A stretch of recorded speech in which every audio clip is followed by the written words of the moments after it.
और शास्त्री शास्त्र। मैं तो यहां मनुष्य को बदलने का नया विज्ञान दे रहा हूं। उस विज्ञान की आधारभूत शिला यही है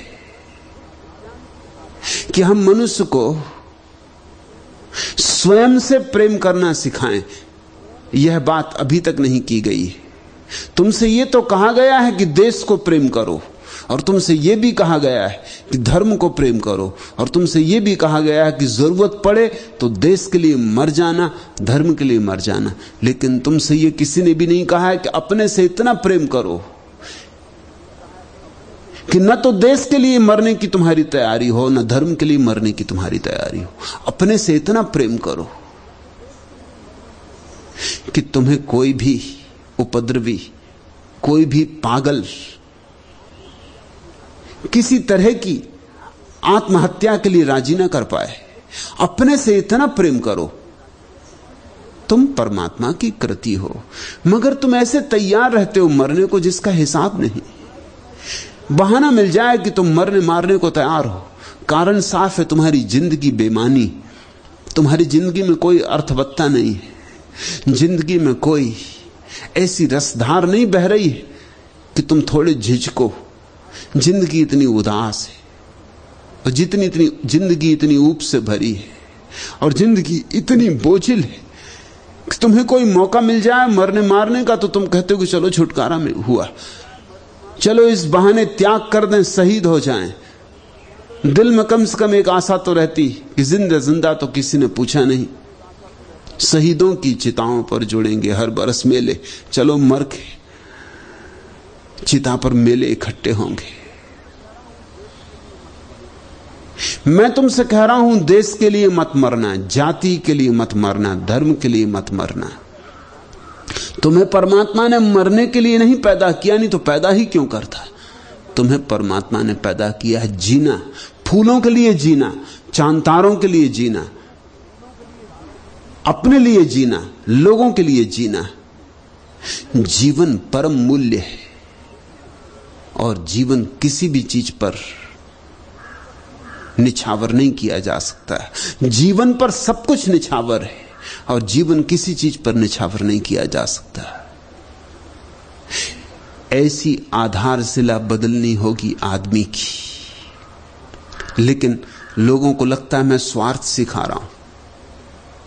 चलो यही सही, वह शब्द कुछ बहुत बुरा नहीं, शब्द अर्थपूर्ण है। स्वार्थ का अर्थ होता है स्व के निमित्त, आत्मा के निमित्त। शब्द कुछ बुरा नहीं, प्यारा है। स्वार्थ सही, मैं स्वार्थ सिखाता हूं। परार्थ तो बहुत सिखाया गया, उसका परिणाम क्या हुआ है? उसका परिणाम यह हुआ है कि तुम अपने को प्रेम नहीं कर पाए तो तुम दूसरे को भी प्रेम नहीं कर पाए। प्रेम का दिया पहले तुम्हारे भीतर जले तो ही उसकी रोशनी दूसरों तक पहुंचेगी। लेकिन तुम्हें सिखाया गया मां बाप को प्रेम करो, पत्नी को प्रेम करो, पति को प्रेम करो, बेटों को प्रेम करो। तुमसे कोई ये कहता नहीं कि अपने को प्रेम करो। अपने से तो घृणा करो, अपनी तो निंदा करो। मैं तो पापी हूं, मैं तो धूल हूं आपके चरणों की, मैं तो कुछ भी नहीं। अपने को घृणा करो, अपना तिरस्कार करो और सबको प्रेम करो। अब थोड़ा सोचो इसका परिणाम क्या होगा। हर व्यक्ति अपना तिरस्कार कर रहा है और हर व्यक्ति अपनी निंदा कर रहा है। सारा जगत आत्मनिंदा से भर गया है, और जहां आत्मनिंदा है वहां आत्मा के फूल नहीं खिलते। सोचो कि गुलाब की झाड़ी अगर आत्मनिंदा से भर जाए तो क्या खाक फूल खिलेंगे? फूल तो खिलते हैं अहोभाव में, आत्मनिंदा में नहीं। थोड़ा सोचो, चांद आत्मनिंदा से भर जाए तो क्या खाक चमकेगा? चमक तो होती है आत्मगरिमा में, गौरव में, आत्मसम्मान में। लेकिन तुम्हें सिखाया गया घृणा करो अपने को, तुम पापी हो, जन्मों जन्मों के पाप तुम्हारे पीछे।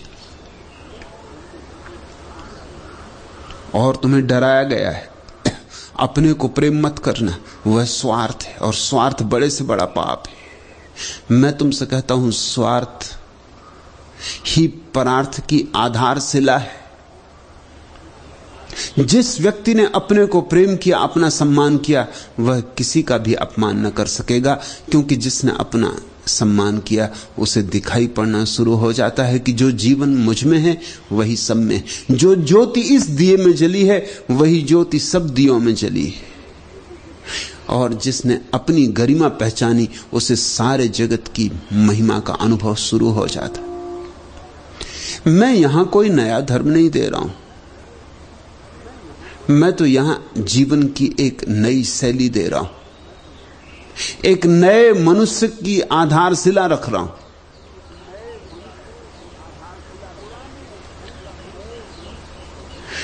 पुराने ढंग का मनुष्य असफल हो गया है, एक नए ढंग की मनुष्यता चाहिए। इसलिए तुम मुझसे ये मत पूछो कि सूरदास कि सिख निरंकारी संघर्ष के संबंध में आपका क्या मत है। सभी संघर्षों के संबंध में मेरा यही मत है कि वे सब गलत आदमी के आधार पर पैदा हुए। ये प्रश्न सिख को निरंकारी का नहीं है, ना हिंदू मुसलमान का है, ना ईसाई यहूदी का है, न जैन बौद्ध का है। अगर तुमने इसको ऐसे ऊपर ऊपर पकड़ा तो लक्षण ही पकड़ोगे, बीमारी पकड़ में ना आएगी। और लक्षण के इलाज से बीमारी का इलाज नहीं होता है। आदमी गलत है, वो सिख हो, निरंकारी हो, हिंदू हो, मुसलमान हो, जैन हो, बौद्ध हो, इससे कुछ फर्क नहीं पड़ता। आदमी गलत है और हमें एक नई आदमी की व्यवस्था करनी। और आदमी की बुनियादी गलती यही है, आत्मगौरव का बोध नहीं है। मेरे भीतर कौन छिपा है इसका कुछ अनुभव नहीं। मैं तुमसे कहना चाहता हूं, तुम पापी नहीं हो, तुम परमात्मा हो। इससे तुम जरा भी कम नहीं हो। तुम परमात्मा की अनूठी कृति हो। याद रखना मेरे शब्द, अनूठी कृति, क्योंकि तुम जैसा व्यक्ति ना तो उसने पहले कभी बनाया और ना फिर कभी बनाएगा। तुम बिल्कुल अकेले हो, तुम बेजोड़ हो, तुम किसी की कार्बन कॉपी नहीं हो, तुम मौलिक हो। परमात्मा ने तुम्हारा गीत बस पहली बार लिखा है और आखिरी बार लिखा है। और अगर तुमने ये गीत ना गुनगुनाया तो ये गीत बिना गाया रह जाएगा। और तुम ही इसे गुनगुना सकते हो, दूसरा नहीं। आत्मसम्मान करो, आत्मगौरव करो। परमात्मा की इस अनोखी भेंट के लिए जो तुम्हें मिली है, धन्यवाद दो। नाचो, इसी नाच से प्रार्थना पैदा होती और इसी गहरे आत्म अनुभव से और मनुष्यों के प्रति और पशुओं के प्रति और वृक्षों के प्रति, जहां जहां जीवन है, ये सब जीवन के अलग अलग ढंग, अभिव्यक्तियां, वहां वहां तुम्हें परमात्मा की छवि की धीरे धीरे झलक, धीरे धीरे अनुभव, उसकी पगध्वनि सुनाई पड़ने लगती है। मेरा सन्यासी न तो हिंदू है, न मुसलमान है, न ईसाई है, न जैन, न सिख, न निरंकारी।